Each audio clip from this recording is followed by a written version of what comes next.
Boa tarde, disciplina Análise de Dados 4, curso de Gestão da Informação, terça-feira, 6 de abril de 2021, 14 horas e 5 minutos. Vamos caminhar com a nossa disciplina. Entendo que ontem nós tenhamos estejamos chegado ao mesmo acertado passo, né, do que a gente desenvolveu desde o começo do semestre até essa etapa. E agora nós, apesar de vocês terem várias entregas ainda relacionadas ao conteúdo anterior, a análise fatorial, a gente hoje começa oficialmente o conteúdo novo, que é análise de cluster, análise de agrupamento, em segmentação, também são várias nomenclaturas para o mesmo assunto, tá? Esse conteúdo, ele é especialmente relevante, importante, todos são, obviamente, mas tem uma aplicação muito ampla, ele tem um uso extremamente amplo, análise de cluster, análise de agrupamento, tanto nos modelos tradicionais, convencionais, do uso de estatística de uma forma geral, como nessa nova roupagem, nessas novas embalagens hoje de aprendizagem de máquina, enfim, de algoritmos, dos novos algoritmos ou dos algoritmos utilizados aí nos processos de data mining, né, os chamados algoritmos não supervisionados, né, então é extremamente utilizado em vários contextos, em diferentes situações, e para além disso, né, a análise de cluster, a análise de segmentação, ela é extremamente utilizada para resolver problemas de uma forma geral. Quando nós estamos falando de análise de cluster, análise de agrupamentos, tá? Então, vocês podem observar essa figura aqui do lado. Qual que é a ideia quando a gente está tratando de análise de agrupamento? Nós temos, né, nós temos ou população ou amostra, tá? Nós temos um grupo de indivíduos, tá? Esses grupos de indivíduos têm lá as suas características. E o que nós queremos, tá? O que nós buscamos de uma forma geral? Tá? Nós buscamos fazer o seguinte, para esse grupo grande de indivíduos que a gente tem, com as diversas características de cada um desses grupos de indivíduos, nós procuramos encontrar padrões para formarmos grupos menores, grupos homogêneos. Tá? Então, onde que houver um grupo de objetos com determinadas características, nós podemos tentar agrupar esses objetos em grupos menores baseado nessas características. Então, o que nós temos, tá? Quando nós formamos esses grupos, esses objetos que estão dentro desses grupos, de cada um dos grupos que nós formamos, eles são objetos parecidos entre eles. Então, quem está dentro do grupo, chamar isso aqui de grupo A, grupo B e o grupo C, então, os objetos, os indivíduos que estão dentro do grupo A, dentro do grupo B, dentro do grupo C, esses objetos são muito parecidos, cada um desses, dentro de cada um desses grupos, e eles são muito diferentes quando comparados os grupos, né? Então, o grupo A, espera-se, né, que o grupo A seja diferente do grupo B, o grupo A diferente do grupo C, o grupo B diferente do grupo C. Então, a ideia, quando nós produzimos uma boa segmentação, uma boa análise de cluster, um bom agrupamento, nós produzimos grupos que são muito homogêneos dentro do grupo, os objetos, os indivíduos que estão dentro do grupo são muito parecidos, e os objetos que estão fora do grupo, né, eles são diferentes, né, um grupo A é diferente do grupo B. Isso aqui, pessoal, a gente pode aplicar isso para as mais diversas, né, no trabalho de vocês, por exemplo. Então, aqui a gente pode agrupar, né, eu posso fazer um dos principais aplicações disso na vida real, na prática, tá? É para agrupar clientes de uma forma geral, tá? Então, a gente quer agrupar clientes baseado em determinadas características, mas você pode agrupar, por exemplo, boa parte de vocês vão fazer isso, agrupar os municípios. Ok? Então, a gente pode agrupar clientes, a gente pode agrupar municípios, a gente pode agrupar alunos, a gente pode agrupar quaisquer grupos de objetos, de coisas, quaisquer grupos baseados em determinadas características, tá? Então, nós podemos formar os agrupamentos nós podemos formar os clusters de uma forma geral. Então, o que a gente vai ver, o que a gente vai aprender, é como a gente formar esses grupos, como que nós vamos formar esses clusters, e como que nós escolhemos as variáveis, como que nós avaliamos se os grupos que foram formados foram bons ou foram ruins. Então é isso que nós vamos ver hoje e nessas nossas próximas aulas, tá? E hoje eu vou fazer uma coisa diferente, assim, um pouco diferente do que principalmente nos 2 períodos curtos que nós tivemos, que o tempo foi meio corrido. Então, a ideia hoje, eu vou fazer para vocês o seguinte, a gente vai conduzir uma análise de cluster, eu vou mostrar para vocês uma análise de cluster completa. Hoje eu vou utilizar o SPSS, eu não vou eu vou comentando algumas coisas, obviamente, mas depois a gente vai voltar nas condições, nas situações, o que a gente deve observar, o que a gente corrige, o que a gente não corrige. Mas hoje eu vou mostrar para vocês do começo ao fim e o que a gente gera. E a gente, obviamente, de novo, né, a gente tem um material em SPSS que foi produzido, e a gente já tem também todos os scripts em Python, que, né, já está disponível para vocês também no Moodle. Tem lá as aulas dos períodos anteriores, que são muito úteis também, que pode facilitar a vida de vocês, né, já podem acessar, podem ver do jeito que quiserem. E tem também, né, e a gente tem outros materiais, principalmente no material do Python, tem links para outras páginas, para outros materiais, para outras situações interessantes. Então, para quem de vocês que realmente pretendem caminhar na área de dados, na área de ciência de dados, na área de analytics, eu recomendo muito que vocês aprofundem nesse conteúdo, usem esse conteúdo muito, né, aprendam efetivamente isso, porque a utilidade, a aplicação dele é extremamente alta, e isso vai ser muito útil para vocês aí no decorrer do caminho, tá? Recentemente teve um processo seletivo do Banco Itaú para trainee em ciência de dados, cientista de dados. 80% do conteúdo do teste que foi aplicado aos candidatos a trainee para cientista de dados, 80% mais ou menos do conteúdo estava relacionado a esse conteúdo, análise de cluster, análise de agrupamento, tá? Então, é extremamente relevante, é extremamente útil, eu recomendo muito que vocês, então, efetivamente aprendam, utilizem isso, tá? Porque vai fazer diferença, é uma coisa interessante, vai fazer diferença aí na formação, na carreira, na vida de vocês, tá bom? Então, eu vou passar para o SPSS. Essa base de dados, ela já é conhecida de vocês, ela é familiar, né? Vocês já usaram essa base de dados aqui na análise fatorial. Então, a base de dados nossa que nós estamos trabalhando, a base de dados que é a base dessa disciplina, né, que a gente está trabalhando, desse material nosso, é essa base de dados aqui, o HBAT, lembrando que o HBAT, né, esse arquivo que vocês têm, que vocês estão trabalhando, a gente tem aqui 100 clientes, então isso é uma amostra de 100 clientes que responderam uma pesquisa dessa empresa HBAT. E esses 100 clientes, eles avaliaram os atributos da empresa HBAT, e ele tem algumas variáveis aqui, né, que são categóricas, a longevidade do cliente, o tipo da indústria, o tamanho da empresa, região, e o sistema de distribuição, mas da variável x6 até a variável x18, são notas de 0 a 10 que os clientes deram para atributos, para características da empresa. Por exemplo, né, eles foram inquiridos sobre a qualidade do produto da empresa HBAT. Então, se eles deram nota 0, é porque eles entendiam que aqueles produtos, né, a qualidade daqueles produtos era muito ruim, que a empresa tinha uma qualidade de produto muito ruim. Se eles deram nota 10 por outro lado, é que eles entendiam que a qualidade dos produtos ofertados pela empresa HBAT eram perfeitos. Isso foi feito para cada um dos atributos, né, para cada um das características, dos atributos da empresa HBAT. No conteúdo passado, o que nós estávamos querendo? Nós estávamos querendo exatamente agrupar as variáveis. Deixa eu chamar bastante atenção de vocês para isso aqui, tá? Então,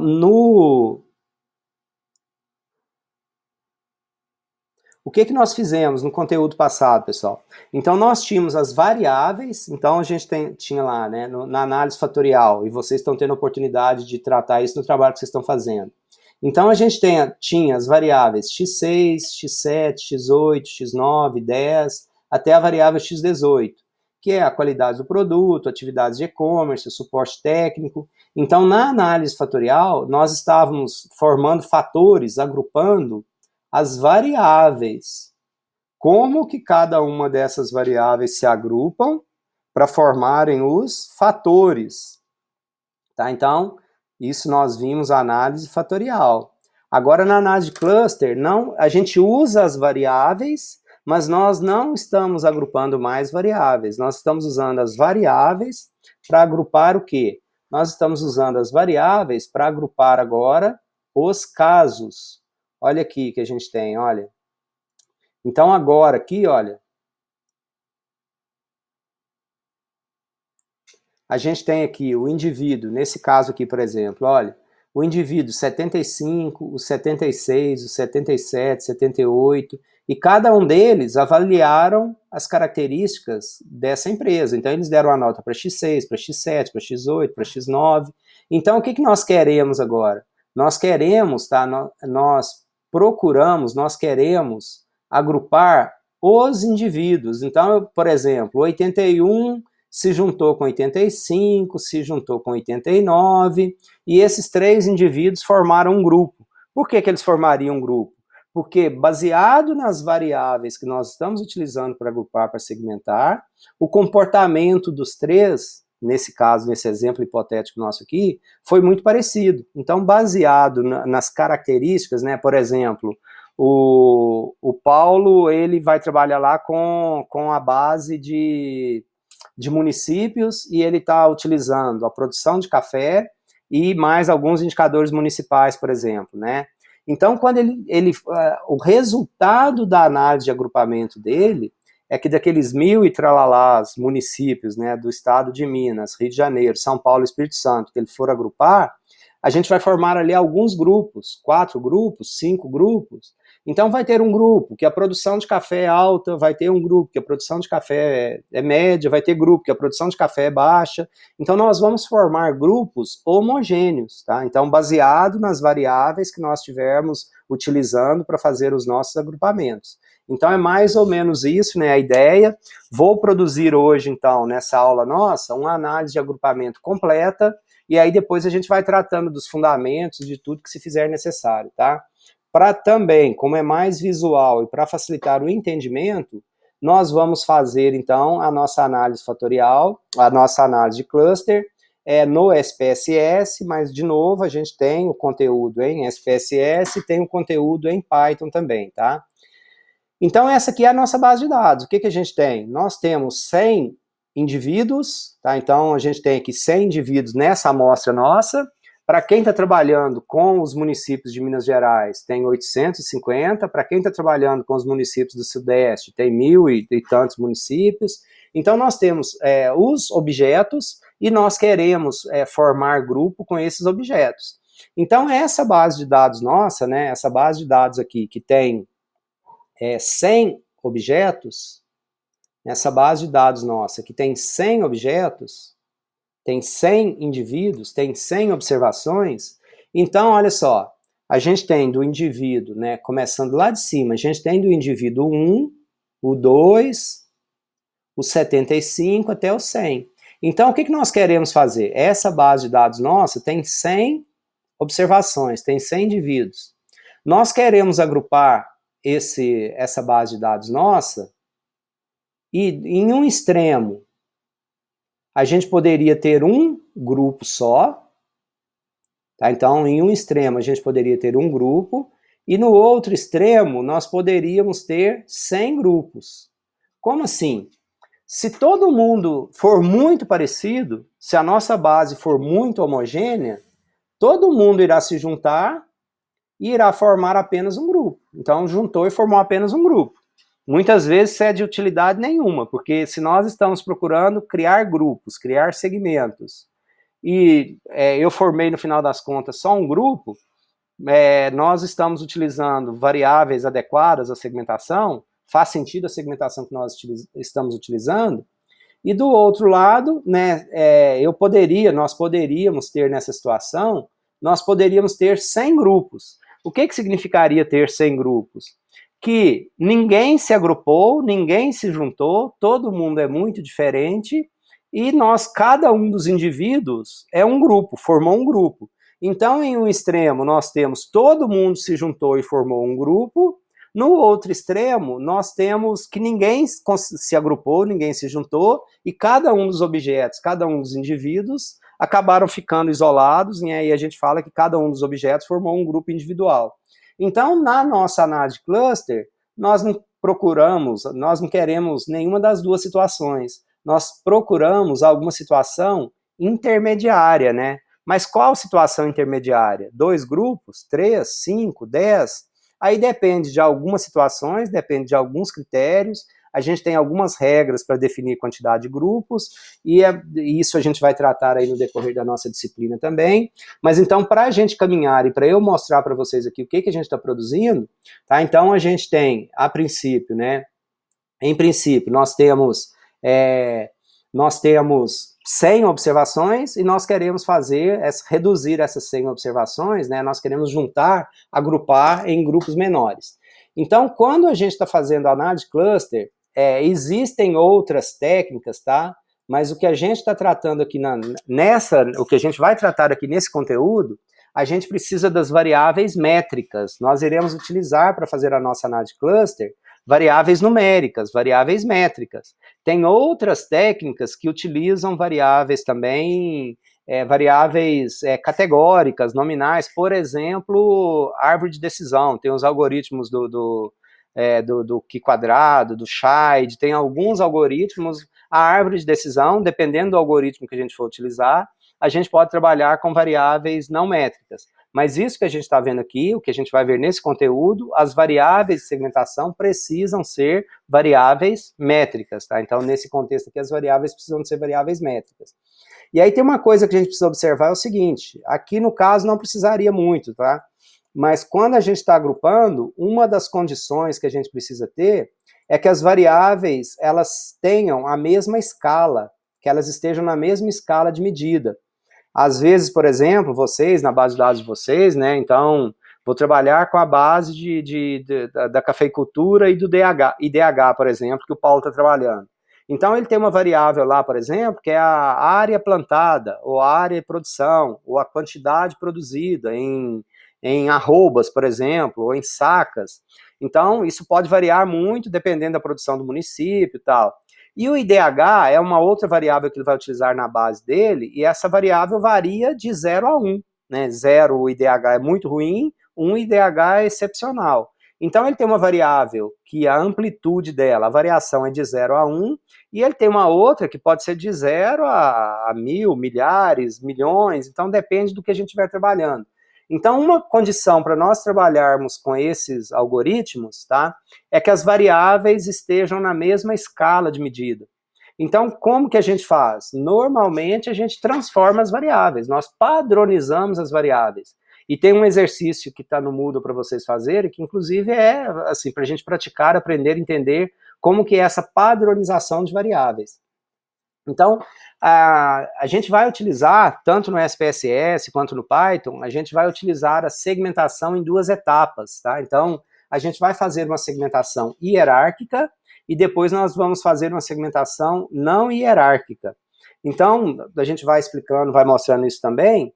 No SPSS, quando eu faço a segmentação hierárquica eu tenho como padronizar as variáveis no momento de execução.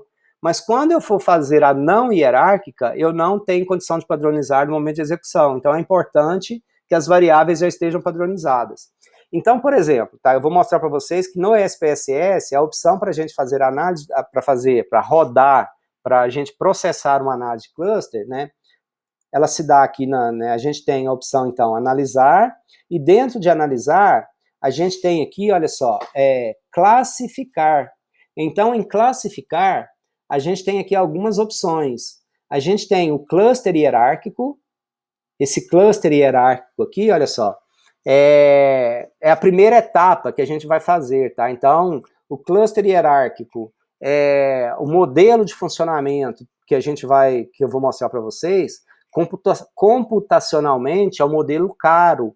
Então, dependendo do tamanho da nossa base de dados, tá? Esse modelo simplesmente ele não vai rodar porque o nosso computador não terá condições de trabalhar, de processar esses dados. Porque o modelo dele, o modelo de processamento é um modelo muito caro, porque ele calcula uma matriz de distância entre os objetos que eu estiver trabalhando, que eu estiver tratando. Por exemplo, se eu for segmentar a base de clientes da operadora de telefonia Vivo, por exemplo, se ela tem 100 milhões de clientes, eu vou ter que calcular matrizes de distância de dimensões 100 milhões por 100 milhões, depois 999 milhões, 999 mil, 999, então a gente vai ter que ir calculando matrizes de distância e computacionalmente isso é extremamente caro.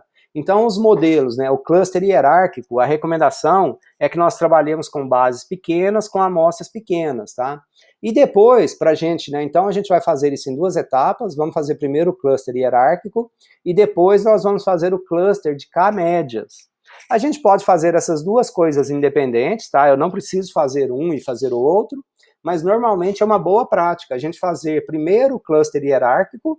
Nesse cluster hierárquico a gente descobre padrões, descobre quantos grupos nós podemos fazer, nós vamos fazer, e no cluster não hierárquico nós aplicamos essas regras que nós eventualmente já descobrimos, vocês vão entender isso aqui hoje. Então, aqui no cluster hierárquico, como que funciona isso? Olha só. Então, quais variáveis... Eu cliquei, então, na opção, tá? Eu vou voltar ali para mostrar para vocês. Então, analisar, classificar, cluster hierárquico. No cluster hierárquico, nós podemos escolher as variáveis, então, da variável x6 até a variável x18, são aquelas mesmas variáveis que nós utilizamos lá na análise fatorial, e eu vou escolher essas variáveis, então eu vou utilizar essas variáveis para ver o comportamento padrão, né, e como que elas, entre os clientes que responderam à pesquisa, como que essas variáveis se comportam, tá? Então, em estatística, tá? Eu vou escolher o planejamento de aglomeração e eu posso optar por gerar essa matriz de proximidade. Dependendo da base de dados que a gente estiver trabalhando, tá? Se você clicar isso aqui, isso vai travar completamente sua máquina, tá? Aqui eu tenho uma base de dados com 100 observações. Então, se eu clicar nessa matriz de proximidade, será gerada para mim uma matriz de 100 por 100 aqui no meu output. Mas se vocês estão trabalhando com uma base de dados de 1.000, de 5.000, de 100.000, vai gerar uma matriz aí nessa proporção e não vai ser viável, tá? Então, aqui tem essa solução, essa associação de cluster. Então, eu posso colocar aqui o seguinte, quando a gente está fazendo isso no SPSS, lá no Python também tem como a gente simular isso. Mas eu posso falar o seguinte para ele, olha, a minha base de dados total tem 100 objetos, tem 100 indivíduos, né? Eu quero testar um bom agrupamento, e um bom agrupamento, a gente reduz substancialmente a quantidade de grupos. Eu quero testar aqui entre 2 e 10 grupos, tá? Então, olha, a gente vai fazer teste, assim, 10 grupos é uma quantidade boa de agrupamentos? 9, 8, 7, 6, 5, 4, 3 ou 2? Então, a gente vai ter essa possibilidade de analisar de 10 a 2 agrupamentos, e aí a gente pode escolher, depois que forem testadas essas soluções, essas quantidades de agrupamento, a gente pode escolher. Poderia colocar aqui 20? Poderia, só que a nossa base de dados é relativamente pequena, não faz sentido nós tentarmos mais que 10 grupos. Aliás, 10 já está até um pouco excessivo para o tamanho da nossa base, tá? Aqui em gráficos, a gente tem alguns gráficos, o dendrograma é um gráfico interessante para a gente ver, para a gente observar a formação dos grupos, tá? Então, a gente pode gerar esse dendrograma, e aqui vem o método, olha só, isso aqui a gente vai voltar nisso semana que vem, mas qual método de agrupamento hierárquico eu quero utilizar? Ligação entre grupos, vizinho mais próximo, vizinho mais distante, armazenamento em centroide, em mediano, método word. Então nós vamos ver isso aqui, vamos deixar essa ligação entre grupos, E como que nós vamos definir, né, se os indivíduos se parecem ou não? Então, para a gente definir isso, a gente tem que, né, eu, Zé Eduardo, imagina que a gente estivesse segmentando os alunos dessa turma. Então, nós vamos calcular e utilizando, né, um exercício que tem para vocês também, né, utilizando idade, peso e altura. Então, nós vamos calcular uma matriz de distância entre cada um dos indivíduos baseados no peso e altura, para nós sabermos, olha, quais indivíduos mais se parecem, ou seja, que têm o peso e a altura mais próximos, e quais indivíduos mais se diferem, ou seja, têm o peso e a altura mais diferentes. Então, a gente tem a distância euclidiana quadrática, cosseno, correlação de Pearson, Chebyshev, tem uma série de possibilidades. O default do SPSS é a distância euclidiana quadrática, tá? Aí aqui que eu comentei com vocês, olha só. Aqui eu tenho a opção de falar assim, olha, transformar variáveis, usar as variáveis padronizadas, então eu tenho pontuação Z, intervalo de -1 a 1, de 0 a 1, magnitude máxima de 1, média de 1 e desvio padrão de 1. Então, quando eu estou rodando no SPSS e eu vou rodar só o cluster hierárquico, eu não precisaria padronizar a priori as variáveis. Mas como eu vou rodar aqui hoje o cluster hierárquico e na sequência o não hierárquico, o que eu vou fazer primeiro, cancelei, tá? O que eu vou fazer primeiro será padronizar as variáveis que nós utilizarmos. Então eu vou padronizar da variável x6 até a x18. No SPSS, a gente faz isso por aqui, olha, analisar, estatística... Ô, professor. Sim. Por que no cluster hierárquico não tem que padronizar? Eu não entendi muito bem. Na verdade tem, o sugerido, o recomendado é padronizar, e ele tem aqui no SPSS, ele tem a opção de eu fazer isso em momento de execução. Então ele calcula, mas não salva a variável padronizada. Ele faz com ela padronizada, mas não salva. O que eu vou fazer é padronizar as variáveis a priori. Aí a gente vai trabalhar já no hierárquico e no não hierárquico com a variável já padronizada, entendeu? Entendi. Tá? Então é porque no hierárquico aqui eu tenho a opção de escolher lá padronizado. Mas no não hierárquico não tem. Como a gente vai rodar o hierárquico e o não hierárquico, eu vou padronizar as variáveis a priori e depois a gente já trabalha com essa variável padronizada, tá? Então, como que eu faço aqui no SPSS? Olha só, eu tenho aqui em estatística descritiva e eu tenho aqui explorar. Deixa eu ver se é isso aqui.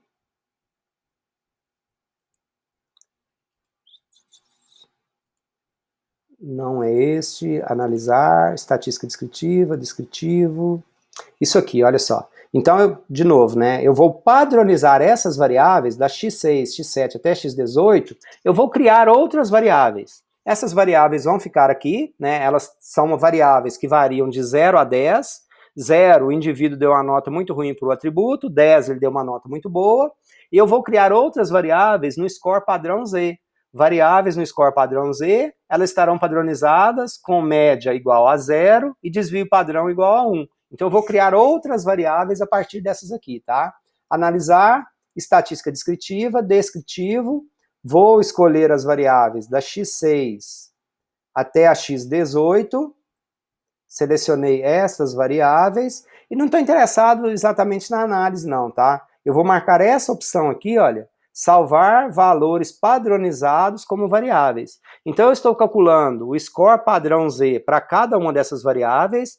Vocês se lembram, né, por exemplo, para eu fazer o score padrão da variável x6, eu vou calcular a média da variável x6 e eu vou calcular o desvio padrão.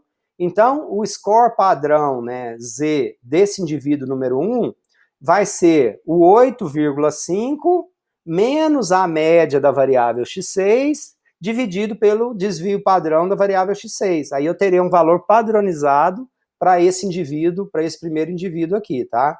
Cliquei aqui em OK, ele gera, olha, a média e o desvio padrão. Então, como que a gente, né,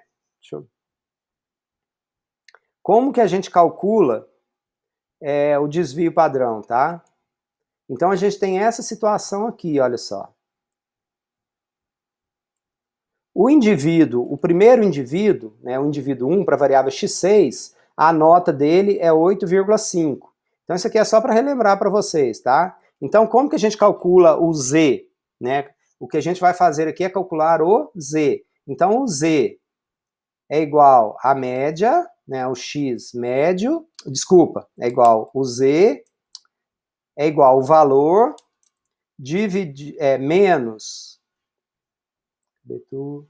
menos a média, dividido pelo desvio padrão, ok?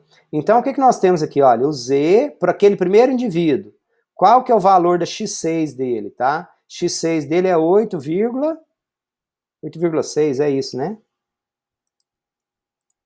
8,5 do primeiro indivíduo lá, tá? Então, a nota do primeiro indivíduo é 8,5. 8,5. Menos, quanto que é a média? A média é 7,81, tá aqui, ó. A média da variável x6, dividido por o desvio padrão, que é 1,3963. Então, esse é o score padrão Z para a variável x6 para o indivíduo 1. Então, quando a gente olha lá, olha, o que nós criamos na nossa base de dados agora? Tá? Nós criamos aqui no final do arquivo essas variáveis padronizadas, olha só. Então, o Z, x6 para o indivíduo 1 é 0,49417. Então, se nós fizermos esses cálculos aqui, olha, 8,5 menos 7,81 dividido por 1,3963, nós vamos encontrar 0,49417. Então, agora, nós temos as nossas variáveis que a gente vai usar na nossa análise de cluster padronizadas, da x6 até a x18, que são essas variáveis aqui que eu vou utilizar na minha análise de cluster, tá? Que eu vou utilizar para agrupar, para segmentar os nossos clientes. Então, agora eu vou proceder à análise de cluster e eu vou... obviamente, na semana que vem, a hora que a gente entrar nisso, tá?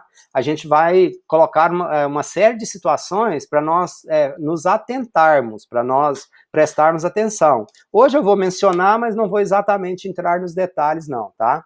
Então, agora nós vamos proceder à nossa análise de cluster, lembrando que a gente precisa de padronizar as variáveis, né? Elas precisam estar na mesma escala, porque se não estiverem na mesma escala, as variáveis que tiverem em escalas maiores, né, então que tiveram amplitude maior, essas variáveis tendem a dominar o processo de segmentação de cluster. Então isso não é ideal, a gente não quer isso. Nós queremos que todas as variáveis entrem no processo de cluster, no processo de agrupamento, com o mesmo peso, com a mesma força. Então por isso que a gente precisa padronizar. A gente precisa padronizar quando as variáveis ou estão em escalas diferentes, ou estão em uma mesma escala, mas apresenta variabilidade diferente. Então, por segurança, por prudência, é sempre recomendado padronizar, tá? Então, vamos lá agora, analisar,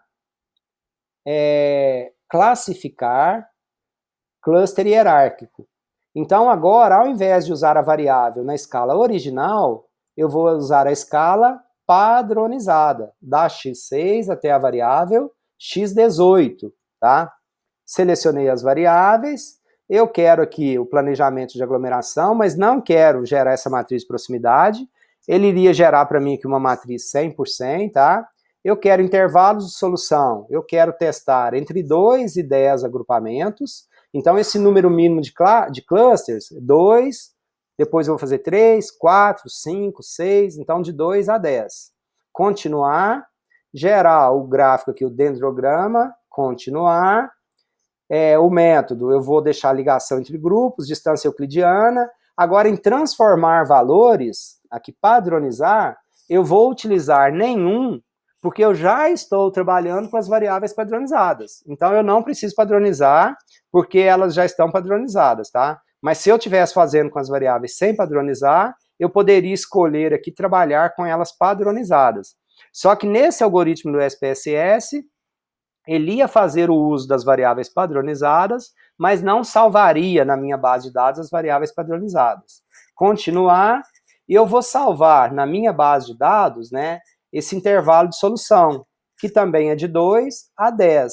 O que significa isso aqui? eu vou testar 10 grupos. Então, quando eu testo 10 grupos, cada um dos indivíduos irá ficar marcado para mim em qual grupo ele se encaixaria, se eu fizesse 10 grupos. Então, ele ficaria no grupo 1, ou no grupo 2, ou no grupo 3, ou né, entre esses grupos, de 2 a 10, na verdade, não no 1, né? No 2, no 3, no 4, no 5, no 6, 7, 8, 9, 10. Aí, se eu fizesse com 9, então em qual dos 9 grupos ele ficaria? Se fosse com 8, com 7, até chegar a 2. Então, é isso que a gente está fazendo e depois eu vou mostrar isso para vocês. Então, eu coloquei aqui as minhas, configurei a execução disso. Lá no Python, conforme vocês já viram, por exemplo, lá na análise fatorial, a gente tem que passar alguns parâmetros, né? É diferente daqui quando a gente está rodando aqui no SPSS. O que a gente está fazendo aqui por botão, por escolher, por menu, lá a gente tem que acabar informando isso, né? Qual que é o método que eu quero usar, quantos clusters eu vou formar. Aqui, né, é relativamente mais fácil de fazer isso. E vou fazer aqui, clicar em OK.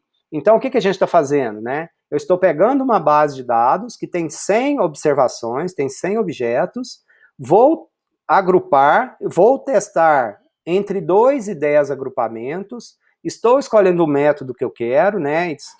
Vou gravar as variáveis na minha base de dados. Então, eu passei uma série de parâmetros, mas eu quero fazer isso. Eu quero testar entre 2 e 10 agrupamentos. Ok. Então, está rodando a minha análise cluster. Já rodou a minha análise cluster. A gente tem aqui as saídas, né? Então, os outputs aqui, olha só. A gente pediu para fazer isso, né? Então, a gente já tinha, né, olhado aqui antes, eu já tinha gerado as estatísticas, mas isso aqui, esse descritivos aqui, é daquela opção anterior, ela não é exatamente da análise cluster. Então, aqui na análise cluster, o que a gente tem agora? Olha só.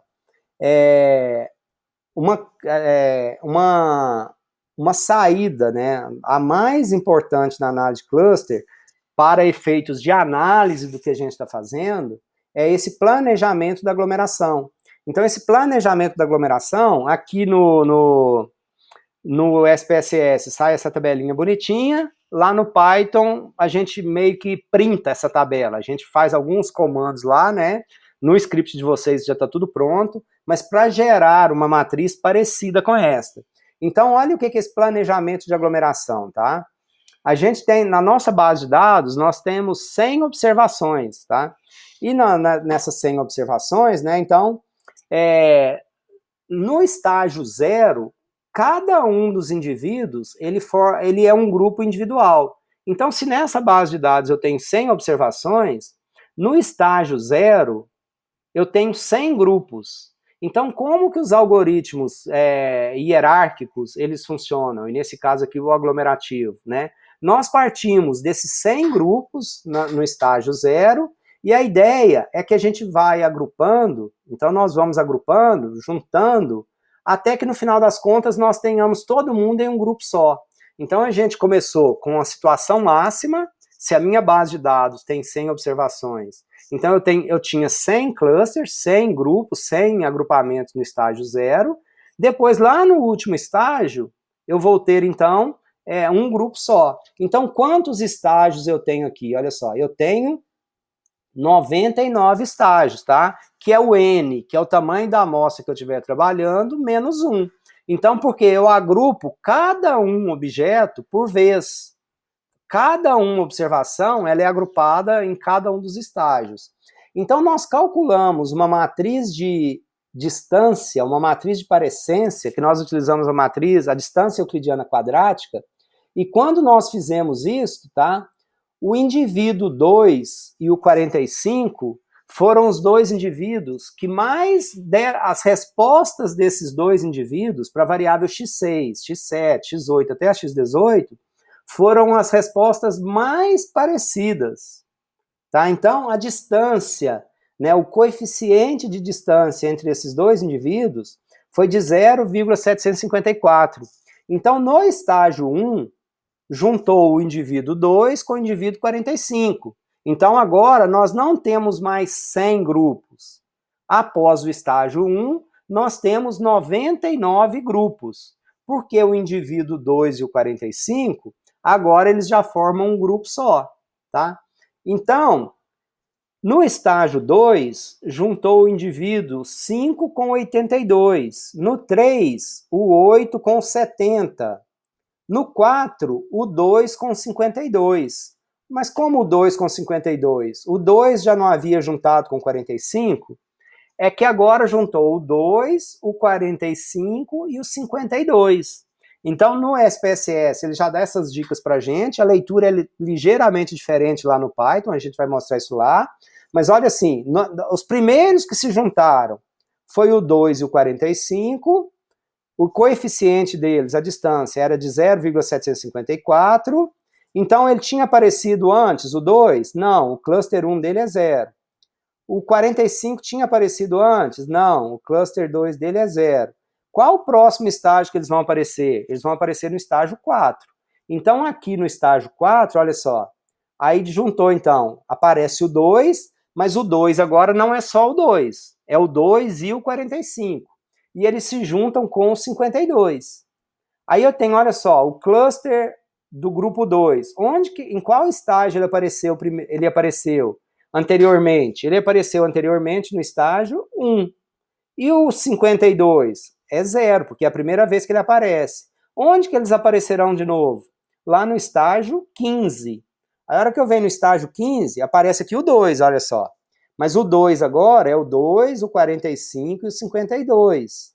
Eles estão se juntando com o 16. Né? Onde que apareceu esse grupo 2 anterior? Lá no estágio 4, olha só. E o 16, ele apareceu antes? Não, é a primeira vez que ele aparece. Onde que eles vão se juntar de novo? Lá no estágio 76. Então, esse é o planejamento de agrupamento, é assim que vai se dando o agrupamento. Então, até que lá no final, todo mundo se agrupou e agora eu tenho, né, todo mundo juntou, tá todo mundo juntou e está num grupo só. Então, agora a gente tem todas as observações num grupo só. O que a gente tem que definir agora é assim, tá bom, qual a quantidade de grupos que é ideal, dado essa história de agrupamento, tá?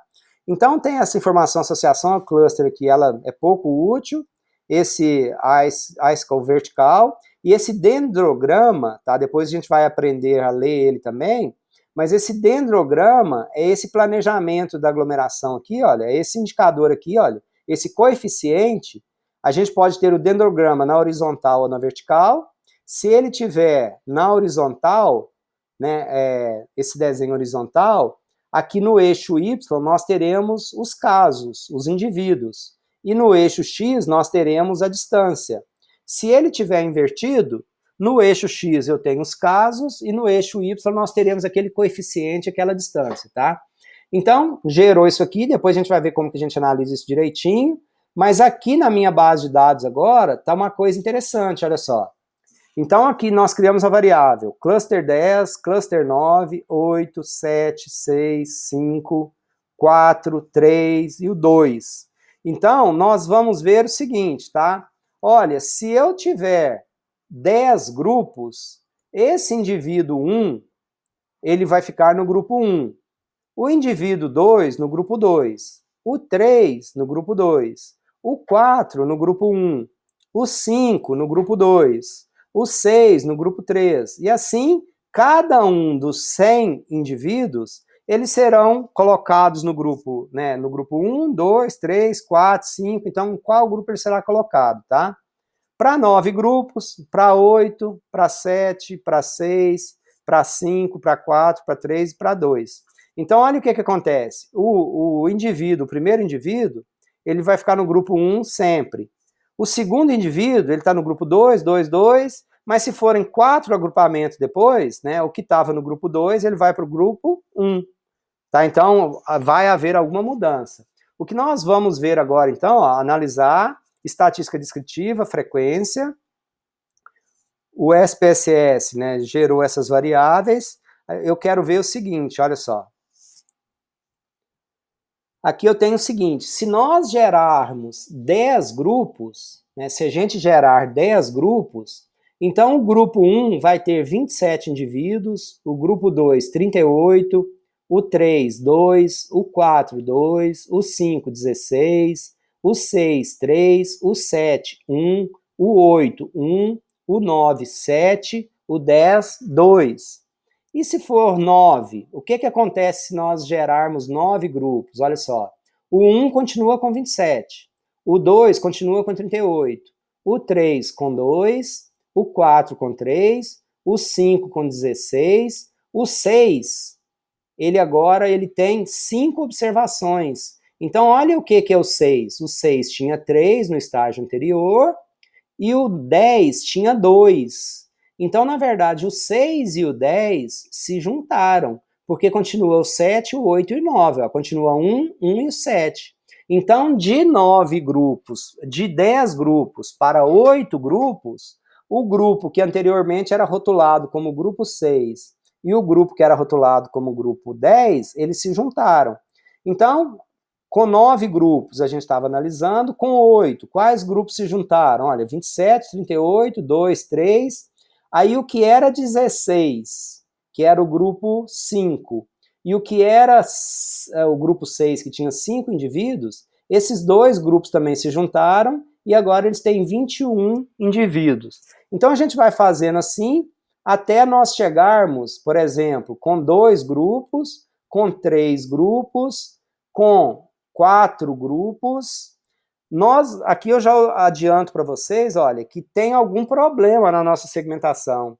Porque tem esse grupo 3, por exemplo, olha só, que esse indivíduo, né, ele não... que tem um indivíduo, olha, o grupo 3 tem um indivíduo, que ele está aqui no grupo 4, que ele está aqui no grupo 5. Esse indivíduo, ele não está se juntando com os outros indivíduos. Esse cara provavelmente é um bicho muito diferente.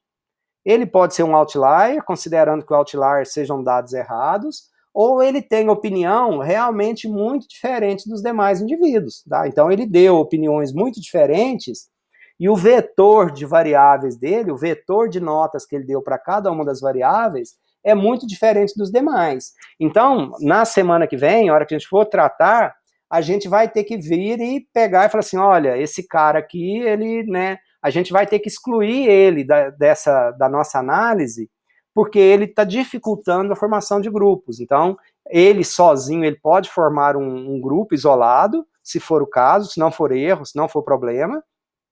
Se ele for uma situação real, por exemplo, né, quem for trabalhar aí com os municípios do estado de São Paulo. Então, tem municípios de 800 habitantes e tem a cidade de São Paulo, que tem, né, 12 milhões de habitantes. Então, o que vai acontecer?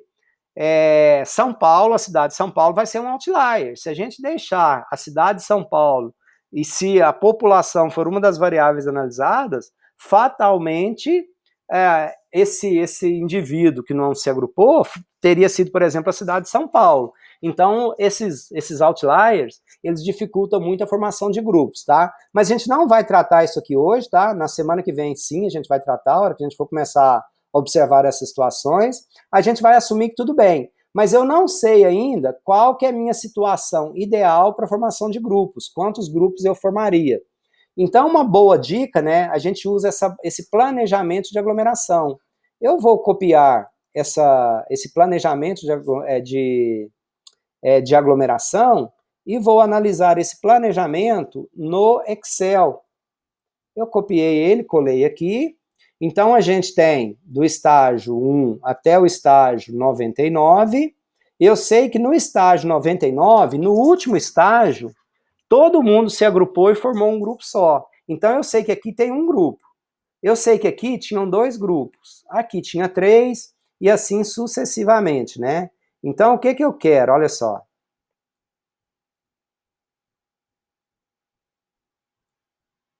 Então, o que a gente testou? A gente não queria testar entre 2 e 10. Nós vamos ver qual que é a melhor combinação de grupos, considerando esse intervalo de, no mínimo, 2 grupos e, no máximo, 10 grupos, tá? Então, esse entre mínimo 2 e máximo 10, nós vamos escolher qual que seria a situação ideal de agrupamento para a gente, tá?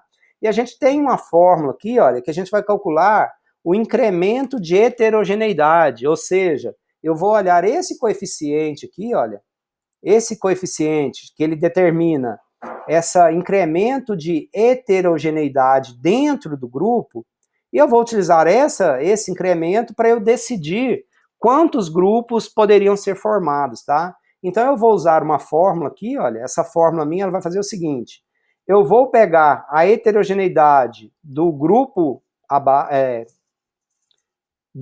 abaixo, que é igual esse aqui, essa heterogeneidade, menos a desse que eu estou tratando, dividido por essa que eu estou tratando. Então, e se eu olhar isso em percentual, significa dizer o seguinte, olha só. Significa dizer o seguinte, se eu, ao invés de ter 2 grupos só, eu pegar e juntar todo mundo em um grupo só, eu salto a heterogeneidade de 39 para 43. Então eu aumento ela em 11%. Se eu, ao invés de 3 grupos, eu pular para 2, eu diminuir, eu juntar mais uma vez, eu vou incrementar a heterogeneidade em 26%. Se eu diminuir de 4 para 3, eu aumento em 10. Se eu diminuir de 6 para 5, eu aumento em 14. Então, olha só, esses agrupamentos aqui são agrupamentos candidatos para a gente utilizar, né, de 3 grupos, porque se eu passar de 3 para 2, eu incremento em 26, de 4 grupos, porque se eu passar de 4 para 3, eu incremento em 10, de 6 grupos, porque se eu passar de 6 para 5, eu aumento em 14. De 2 para 1 não faz sentido, né? De 4, de 5 para 4, eu só aumento a heterogeneidade em 4%. Então, não é recomendado um agrupamento com 5 objetos, né? Porque ao juntar os 5 para 4, eu vou aumentar a heterogeneidade só em 4%. Então, em princípio, os 2 maiores aqui, a gente poderia avaliar o de 6 agrupamentos ou de 3 agrupamentos, e a gente escolher um deles, tá? Então, considerando aqui o de 3, olha só, 94, 5 e 1, e o de 6, né, 48, 45, 2, 3, 1 e 1. Eu vou testar essa solução aqui com 6 agrupamentos, tá? Então eu vou testar essa solução aqui. Então, o que eu tenho? Se eu estou fazendo só a segmentação hierárquica, praticamente eu já tinha parado aqui a minha segmentação, e o próximo passo seria analisar os resultados que foram gerados. Mas eu vou rodar agora a segmentação não hierárquica, tá? Então eu vou usar como padrão esses valores que eu tenho aqui. E o que eu vou fazer? Olha só, então a gente vai utilizar a opção com 6 agrupamentos, ok? Então a gente vai testar e vai usar essa solução, essa possibilidade de agrupamento. Então agora, essa segmentação que eu fiz, a segmentação hierárquica, eu vou extrair daqui os padrões para eu rodar uma não hierárquica. Então, quais padrões eu vou tirar daqui? Eu vou tirar o número de clusters, porque lá na não hierárquica, no caminhos, eu tenho que falar quantos clusters eu vou utilizar, e eu vou gerar daqui também a raiz, a semente, o ponto médio de cada um dos clusters, para eu utilizar lá na segmentação também, na segmentação não hierárquica, no caminhos. Tá? Então, como que eu vou fazer? Eu vou gerar agora, então essa é a minha solução, né? O meu grupo. Então eu vou vir aqui, olha, em dados, agregar, e vou utilizar a solução de 6 grupos como variável de quebra, e vou utilizar as variáveis que nós utilizamos, as variáveis padronizadas, estas variáveis padronizadas, e vou gerar, né, a média para cada um delas, tá? E vou chamar esse arquivo que eu estou gerando de raiz, ou de raiz, tá? Ou centro, raiz, desculpa, né, aqui não. Aqui, olha só. Raiz. Vou chamar esse arquivo que eu estou gerando de raiz. Ele está aqui na memória, esse aqui é nosso arquivinho, Então, eu tenho grupo 1, grupo 2, 3, 4, 5 e 6. O que eu tenho aqui no SPSS para eu utilizar isso aqui, tá? Esta variável primeira, se vocês forem tentar fazer e não estiver assim, não vai dar certo, tá? Eu vou chamá-la de, ela tem que estar com esse nome, cluster underline. Cluster underline. O SPSS vai chiar aqui, mas tem que estar assim, senão não vai funcionar, tá? Cluster underline. E essas variáveis que estão aqui, eu criei um outro arquivinho, esse é um outro arquivo de dados, tá? Esse arquivo, essas variáveis, elas têm que estar com exatamente o mesmo nome do meu arquivo de dados original que eu vou utilizar. Então, as minhas variáveis lá não tem esse sufixo min. Então, eu estou tirando aqui o sufixo min, tá? Para ficar igualzinho lá o nome das variáveis.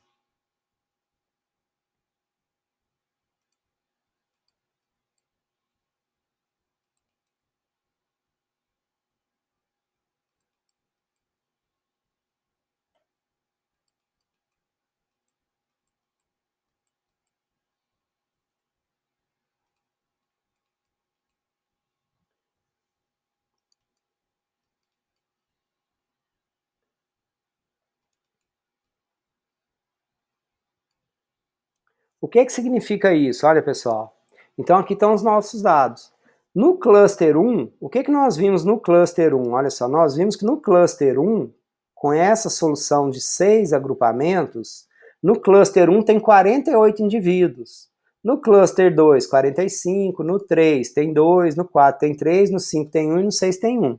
Tá? Já falei para vocês que a gente nós teremos que fazer alguma intervenção nessa segmentação, né? Porque a gente ter esses clusters com tão poucos indivíduos não faz muito sentido. Tá? A gente precisaria de fazer alguma intervenção aqui. Mas então significa o quê? Olha só, o grupo 1 nós temos 48 indivíduos. O que significa esse arquivinho que nós geramos aqui? Olha só, que nesse cluster 1 tem 48 indivíduos e a nota média padronizada desses 48 indivíduos é menos 0,6. Então, eu somei o ZX6 de cada um dos 48 indivíduos, que estão aqui, olha, e dividimos por 48. Então, nós chegamos que o ZX6 médio desses indivíduos é 0,6. E para cada uma dessas variáveis é a média dos indivíduos que foram classificados como sendo desse grupo aqui, ok? Então, a gente tem aqui, ok? Então, esse aqui é o nosso arquivo raiz.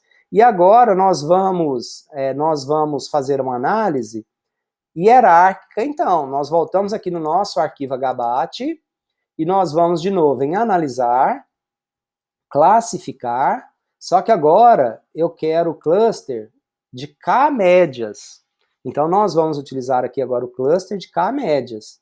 Então, nós queremos o quê? Quais variáveis nós vamos utilizar? As variáveis padronizadas. Aqui que eu comentei com vocês, olha, que se elas não tivessem padronizadas, aqui nessa opção, nesse algoritmo, eu não tenho a opção de usar, de padronizar no momento da execução. Então, aqui nós teríamos problema, tá? Então, por isso que eu padronizei as variáveis previamente.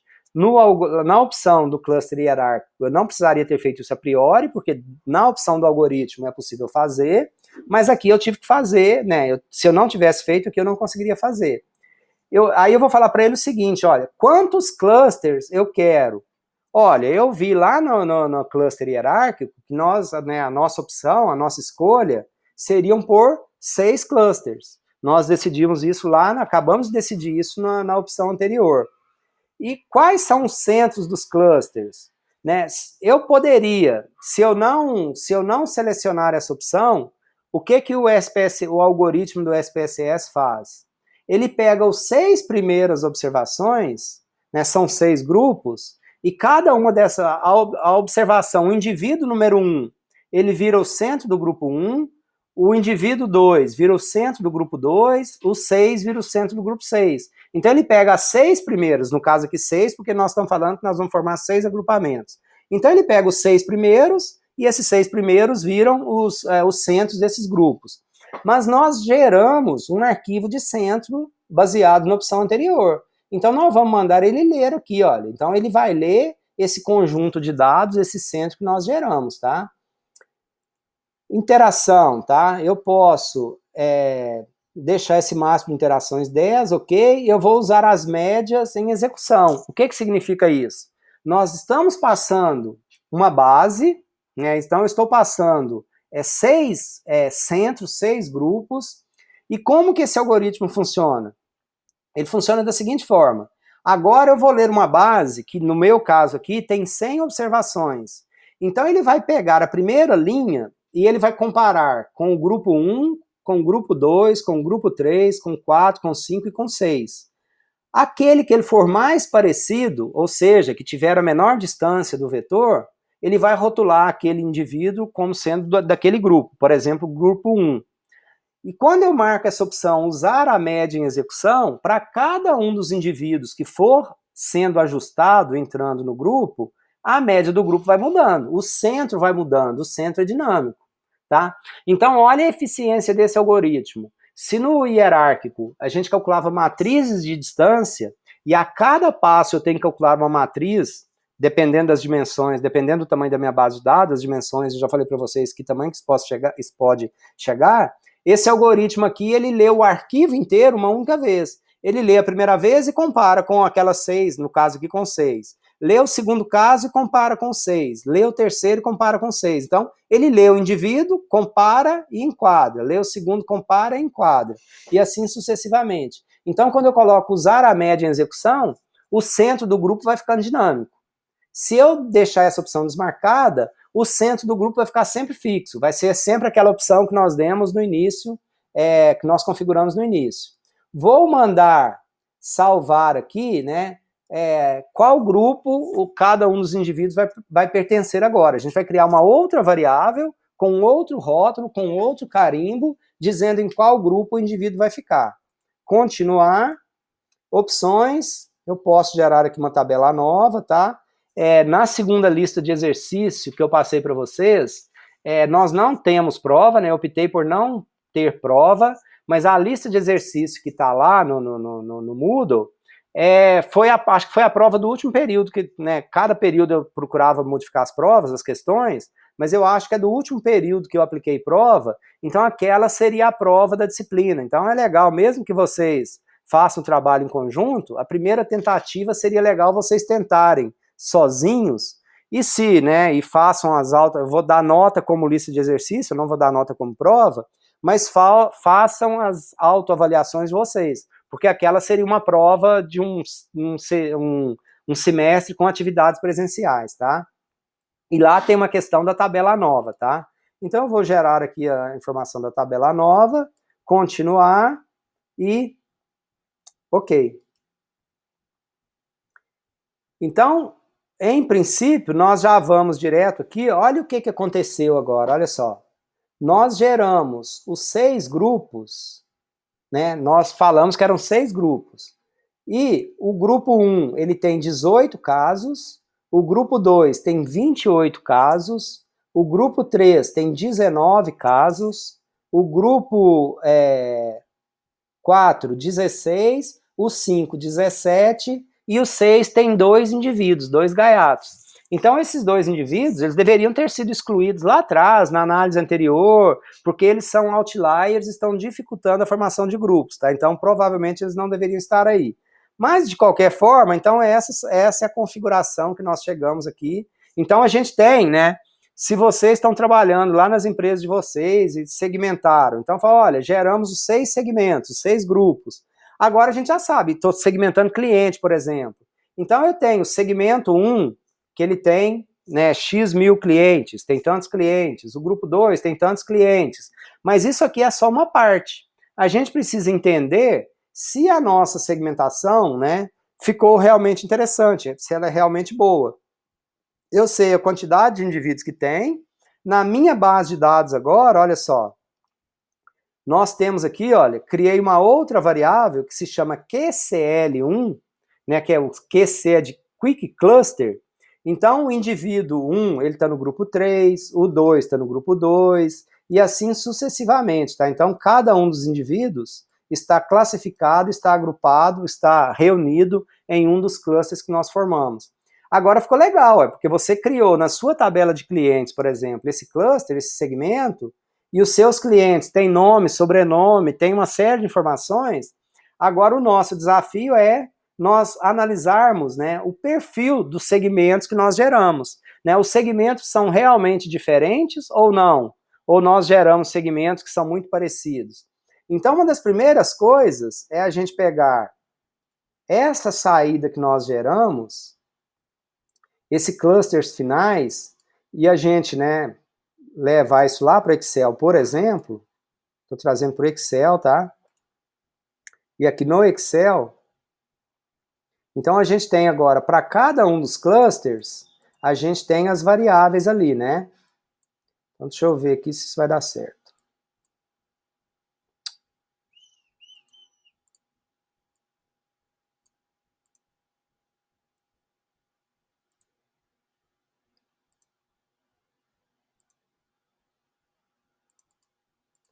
A gente tem aqui, olha, tem o cluster 1, 2, 3, 4, 5, 6. Eu quero fazer com isso aqui, deixa eu ver um gráfico aqui se vai dar certo, tá? Variáveis e os clusters.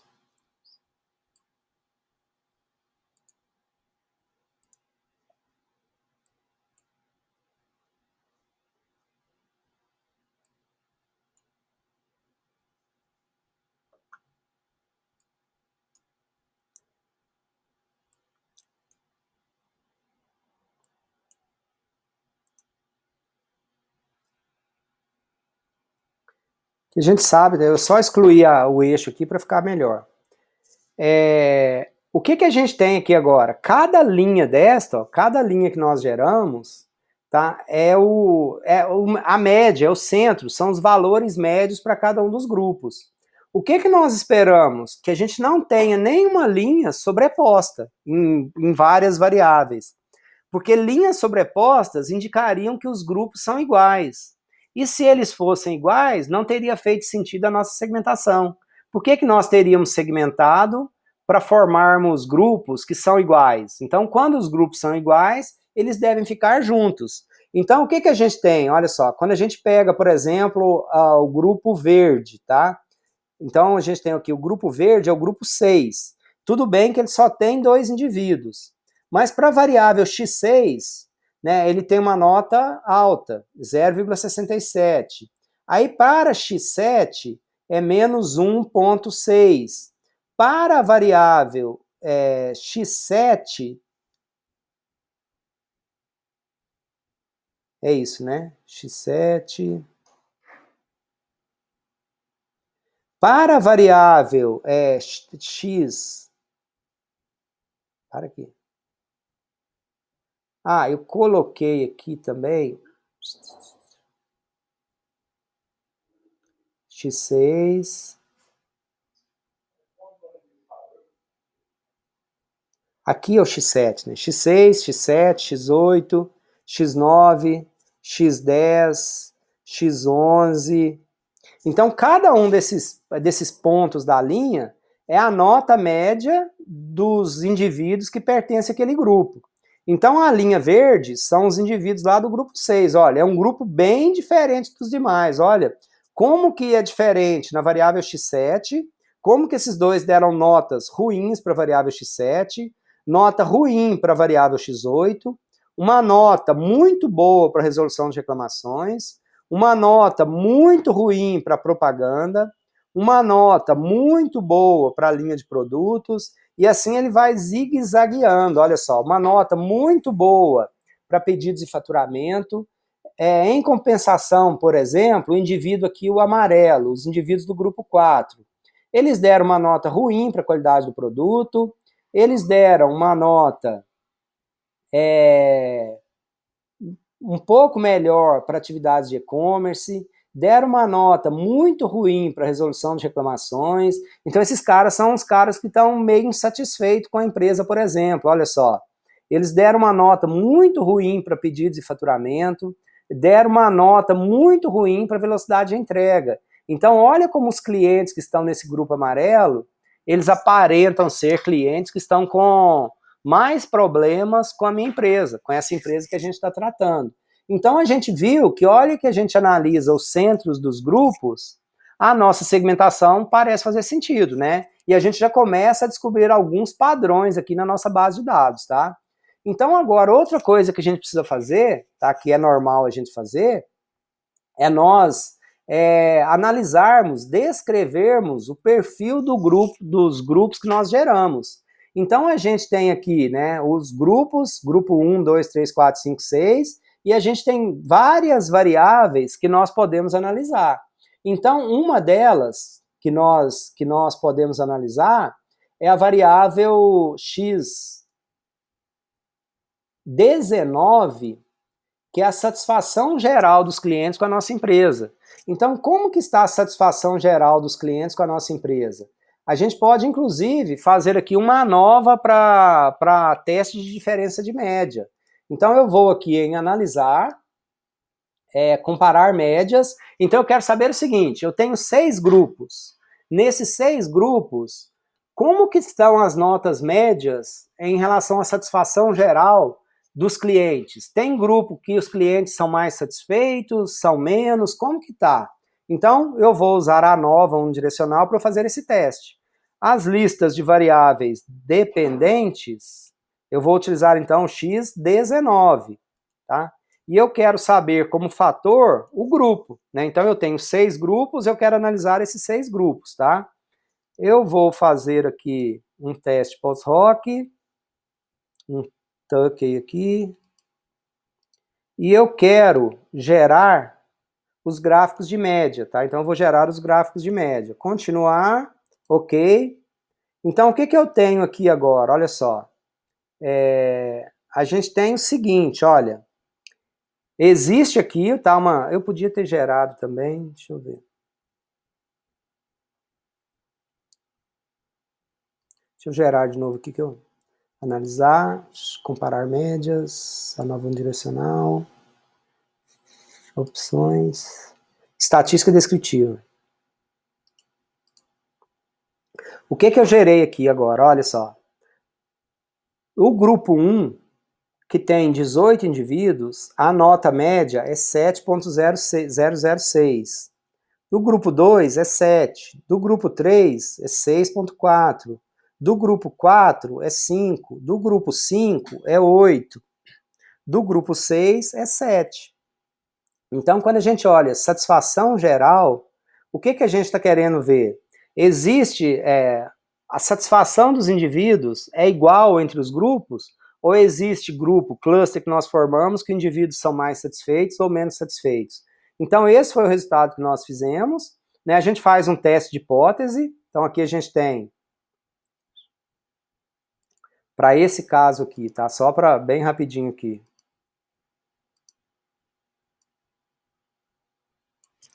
Então, a gente tem aqui, olha, um H0, o nosso H0 é que o X6, eu vou colocar aqui só o X, tá? Mas é X6 aqui que é satisfação.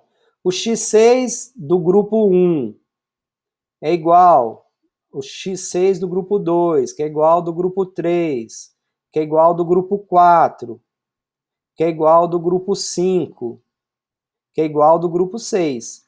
Então, a nossa hipótese nula, que todos os grupos que nós formamos, a satisfação dos clientes é igual entre esses grupos. E a hipótese alternativa, né, o HA, é que pelo menos em um dos grupos, pelo menos um é diferente. Essa aqui é a nossa hipótese nula.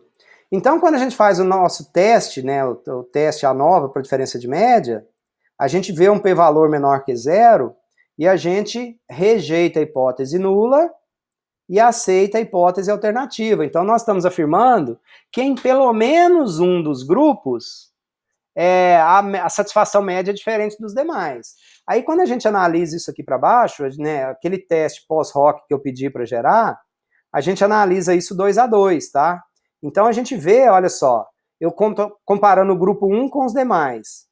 Então, o grupo 1, né, ele é diferente do grupo 4 e do grupo 5.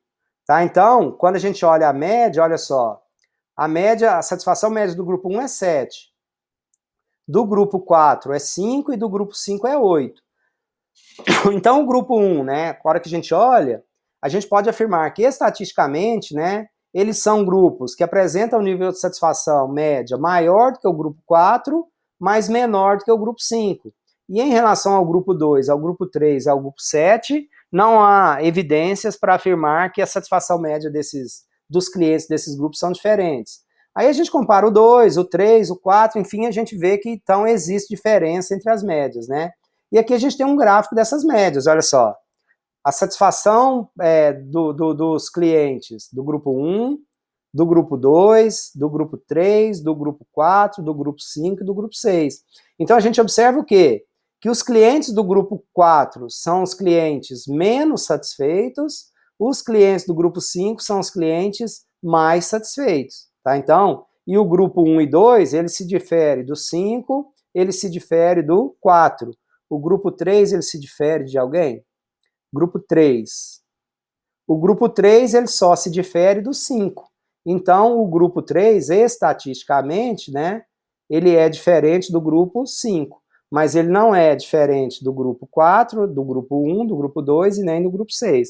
Então, nós vimos o seguinte, opa, para avaliar satisfação, a nossa segmentação parece que faz sentido, porque os grupos de clientes que nós formamos, eles têm percepção e visão diferente de satisfação, né, quando comparados entre si.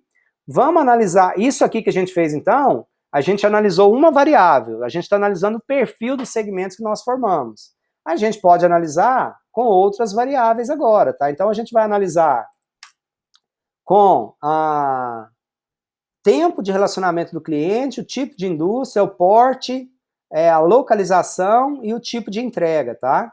Analisar, estatística descritiva, tabela de referência cruzada. Na coluna, eu vou colocar o cluster. Não, na coluna, na linha, eu vou colocar os clusters.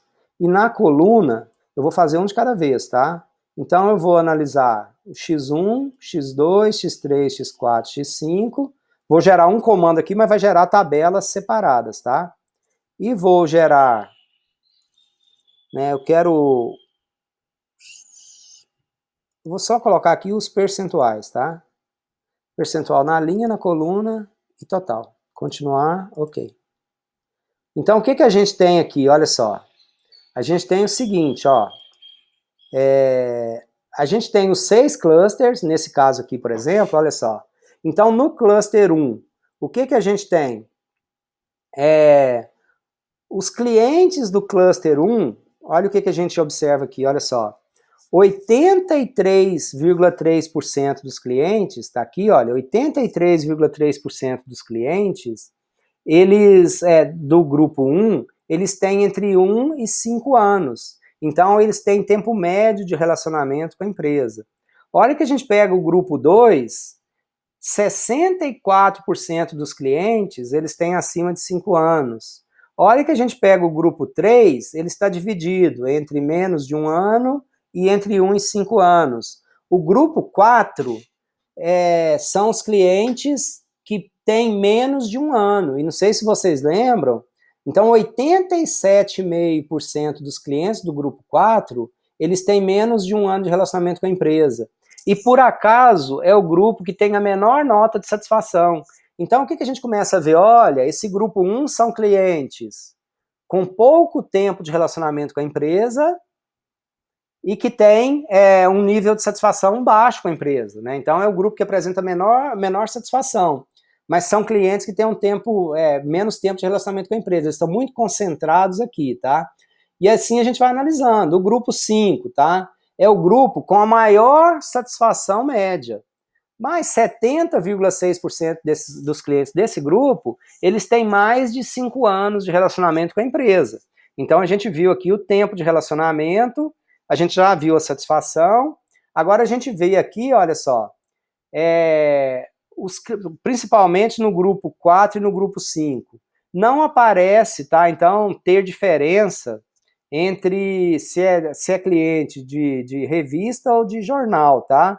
Porque olha só, 44,5, 55,6, 57, 42, 42, 57. Então tá bem equilibrado, não tem muita diferença quando a gente analisa o tipo de indústria não entre os segmentos, tá?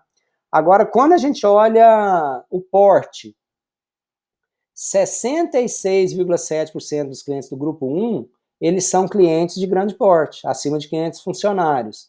Quando a gente olha os grupos 4 e os grupos 5, né, o grupo 4 principalmente, 62,5% dos clientes do grupo 4 são clientes grandes. Então, são clientes grandes, com pouco tempo de relacionamento com a empresa e com um nível de satisfação ruim. Essa empresa ela deveria pensar em algum programa de relacionamento para os clientes que acabam de entrar na empresa, né? Que eles estão com um nível de satisfação com a empresa muito baixo.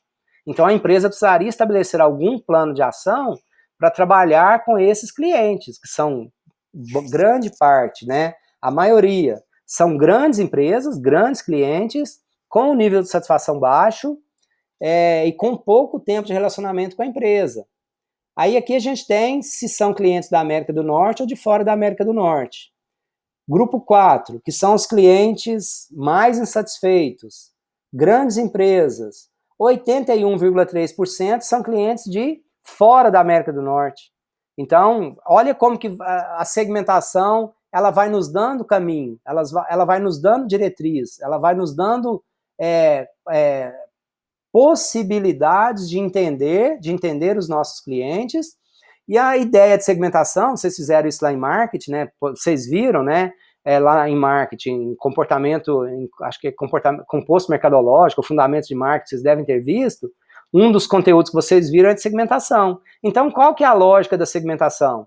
É a gente pegar, né, a nossa população, dividir em grupos menores, e esses grupos menores, eles têm características diferentes, eles têm necessidades diferentes, eles têm comportamentos diferentes. E, obviamente, requer que nós, no caso, falando de marketing, por exemplo, requer que nós, empresa, tratemos esses clientes de forma diferente, né? Que para um grupo eu preciso me relacionar, para outro eu preciso melhorar a imagem, para outro eu preciso desenvolver algumas outras atividades. Então, o que a gente viu aqui no final das contas é que a nossa segmentação fez sentido. Apesar de ter 6 grupos, né, poderia ser menos, poderia ser 3, poderia ser 4, mas na semana que vem, na próxima aula, a gente vai mostrar como a gente faz algumas intervenções, né, como a gente faz algum tratamento para a gente qualificar mais a nossa segmentação e para o resultado que a gente encontrar, que a gente chegar no final, ele faça mais sentido ainda, ele seja mais consistente ainda.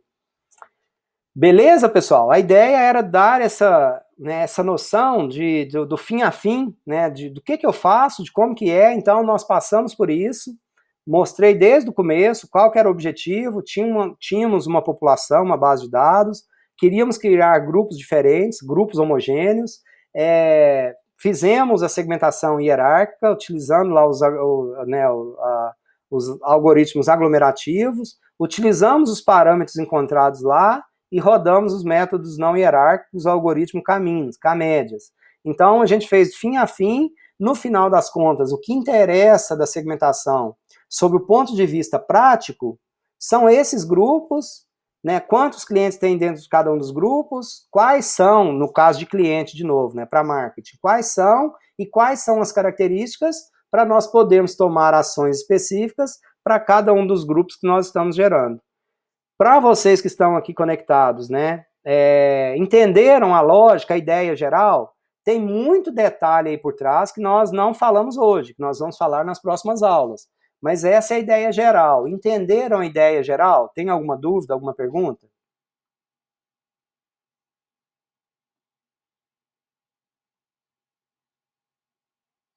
Sim, não? Tem alguém aí?